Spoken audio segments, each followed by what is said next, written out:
Hello and welcome back. Today we're going to get into section A7 on complex numbers.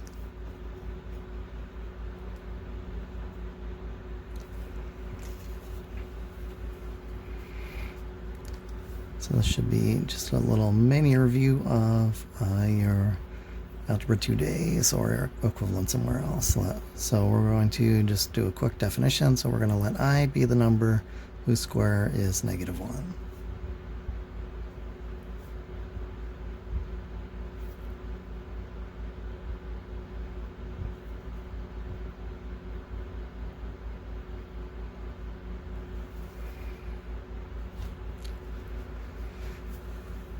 Well then, what we said is that I squared is worth -1. Equivalently then, we said that the square root of -1, so square root, remember, is asking what can you square to reach this inside. Square root of -1 then must be I. So the complex numbers are just one more step in growth from the real numbers. So along the way, you started when you were a kid in school with the natural numbers 1, 2, 3, 4, 5, 6, etc., etc. Eventually, they introduced the idea of 0. If you throw in the 0, you've got your whole number 0, 1, 2, 3, 4, 5, 6, etc., etc. You started eventually going into subtraction, so the idea of negatives, so 0, plus or minus 1, plus or minus 2, plus or minus 3, etc., and you have your integers. Then eventually you got into your fractions, the rationals, one integer over another non-zero integer. And eventually you started looking at numbers like square root of 2 or pi or other numbers that went on forever without terminating or repeating, and those were the irrationals. Both of those were subsets of the real numbers. Throw these two together, in fact, take the union, you get the real numbers. Well, the real numbers are a subset of the complex numbers, what we're working with here. So complex numbers can all be expressed in the form a plus bi. A, b here are in the set of real numbers, and I is as defined above.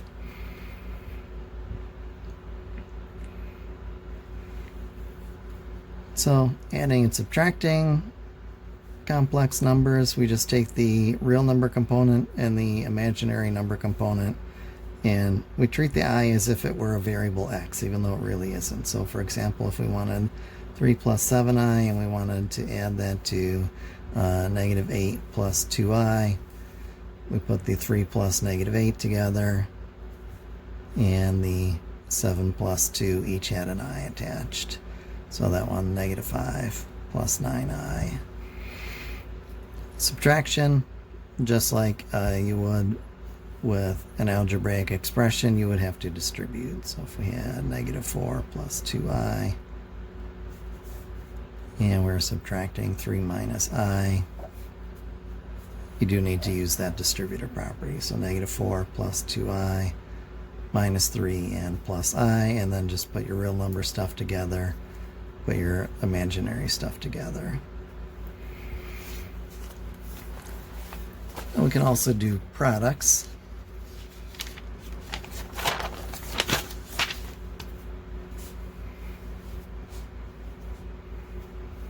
So if we looked at something like 5 minus 2i by 3 plus I by 1 plus I. Again, if these were just three binomials and you were just in your regular Algebra 2 class, you would probably FOIL these guys out first. That's exactly how we'll start this. So I'll FOIL these two guys out. So we have 15, we have plus 5i minus 6i minus 2i squared. And don't forget to bring down the rest of it. Keep your whole problem together. We can't have terms and factors just disappearing and reappearing at random. Rather than distributing this to all four terms there, we do have a couple things we can do to simplify this. Certainly in the middle we have 5i minus 6i. We can turn that into a minus I. I'm going to hang on to this 15 and I'll leave a little room there. Remember from the previous page, I was the number whose square is negative 1. So this is really negative 2 times negative 1, or positive 2 times 1 plus I, and then just put them together. So 17 minus I by 1 plus I. So we turn it into 2 by 2 again and FOIL out again, rather than build it up until we have I cubed involved. It's easier to just work until your new number is in the A plus BI format. So real number plus real number times I. So we have 17 plus 17i minus 1i minus I squared. So the 17i minus 1i is a positive 16i. Minus I squared remember is negative 1, so minus a negative 1 is really plus 1. 17 plus 1, 18. And notice the real number component goes in the front, imaginary number component goes in the back.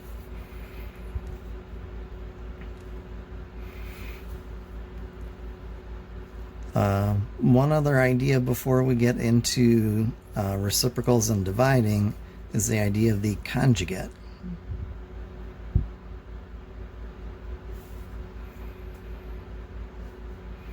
Conjugate of A plus BI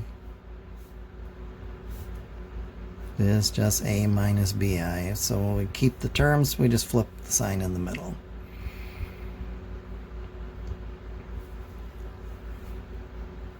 So for example, if they gave us z equals 5 minus 2i and they asked us to find the conjugate and the product of the number and the conjugate,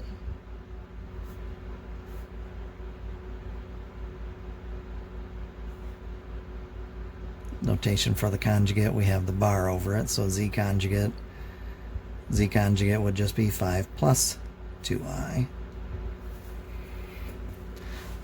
So the second part that I had mentioned,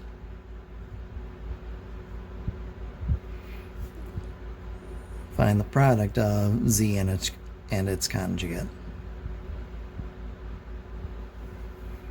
Well, that would be 5 minus 2i by 5 plus 2i. So we FOIL that out like before. So we have our 25 plus 10i minus 10i minus 4 times I squared. And like before, we can do a little cleanup.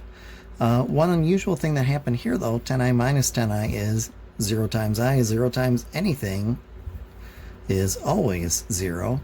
Goodbye to the middle term. So now we have 25 minus 4i squared is really plus 4, so this is worth 29. I don't know why I was about to write a 25 there. 29. So notice, if you multiply a number and its conjugate, in general, you will get just a real number, no more imaginary part.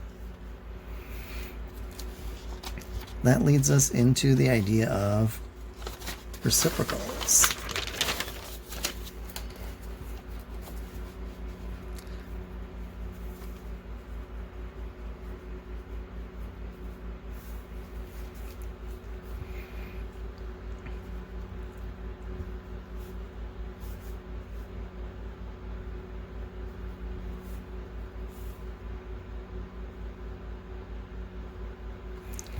So we'll find the reciprocal of 3 minus 4i. Be careful here. You don't want to mix up the idea of the reciprocal with the idea of the conjugate. Remember, the reciprocal of a number means when you multiply that number and its reciprocal, you get 1 as its answer. So in other words, this one starts its life off as 1 over 3 minus 4i. However, we can't leave it there. Remember from your previous coursework, I represents a square root of a number, and we don't leave square roots in denominators. So we'll hit this top and bottom with the conjugate. 3 plus 4i up top, 3 plus 4i at the bottom. So up top, 1 times anything is that anything. And downstairs we'll FOIL it out. We have 9 plus 12i minus 12i, goodbye to the middle part there, and minus 16 times I squared. So up top for the moment, I will hang on to my 3 plus 4i, and downstairs a little cleanup. Plus 12i minus 12i, those will add to 0. Goodbye to those. Minus 16i squared, remember that's really then plus 16 since I squared is a negative 1. Negative 16 by negative 1 is positive 16, so 9 16, 25. So this is 3 25ths plus 4 25ths of I. So there's our A plus BI format still.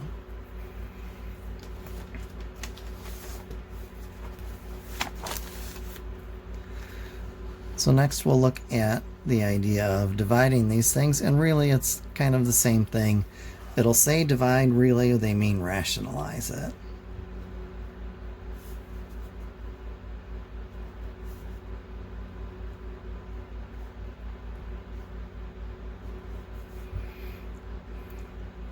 So for example, if we had maybe 6 minus 2i over 5 plus I, really they're going to say divide. We're going to think in our minds, rationalize that denominator. So I'll use the conjugate of 5 plus I, which is 5 minus I. Remember, same two terms, just flip whatever the sign is. Last time it was a minus, we flipped it to a plus. This time it's a plus, we flip it to a minus. FOIL up top, FOIL on the bottom. So 30 minus 6i minus 10i plus 2i squared. Hang on to the bottom, 25 minus 5i plus 5i. There's that canceling we were hoping for, minus I squared. Up top, 30 minus 2 is 28. Minus 6i minus 10i is minus 16i. Downstairs we have 25 plus 1. I squared is negative 1. Minus a negative 1 is really plus 1. So we have 28, 26 minus 16, 26i. And then we'll just reduce those fractions. So we have 14 thirteenths minus 8 thirteenths of I.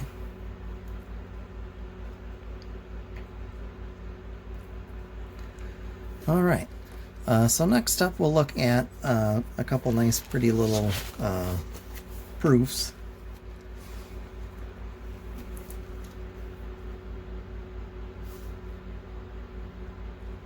So we're going to prove that the conjugate of a sum is the sum of its conjugates.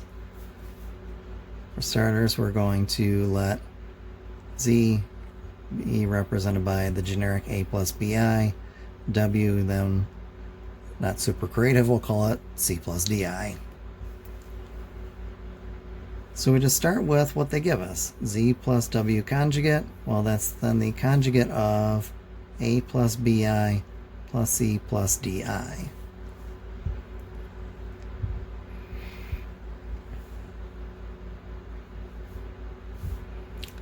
So a little bit of rearranging.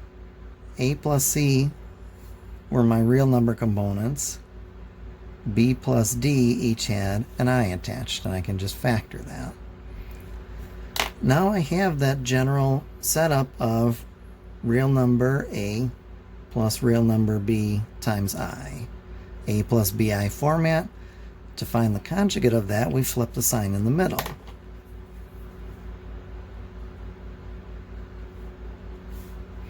Now, since I've taken the conjugate, I lose the bar.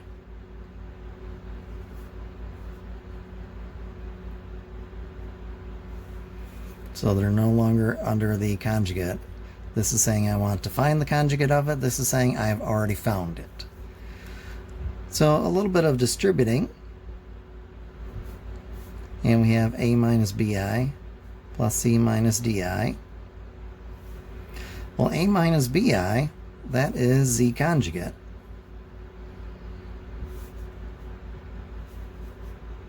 C minus DI, that is W conjugate, and that's what they wanted us to prove. If you really want to be fancy and show you've seen a few proofs before, you can put a little filled in square in the bottom right. That just tells the reader that you're done with the proof.